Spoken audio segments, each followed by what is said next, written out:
Europe 1, le grand direct des médias.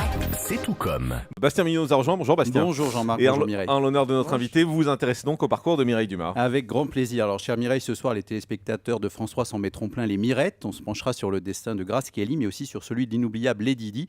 Même si cette dernière s'était mariée en grande pompe, ce n'est pas pour autant qu'elle avait trouvé chaussures à son pied. Vous, Mireille, sur votre plateau, vous avez coutume de montrer les invités sous toutes les coutures et de tirer le fil de leurs histoires personnelles. Actrice débutante, puis journaliste, vous changez de voix dans les années 80 et la qualité de vos documentaires se passe vite de commentaires.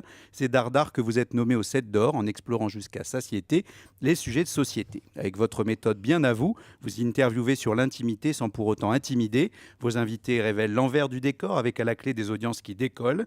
Les téléspectateurs se prennent d'intérêt pour ces interros orales. En fait, quand vous trifouillez dans les tréfonds, le public est très fan et moi, je n'ai plus de voix.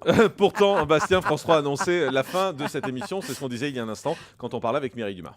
Exactement, chère Mireille, dans Vie privée, vie publique, vous avez écrit de belles pages sans jamais de dérapage, de Bardot à Lucchini en passant par Loana.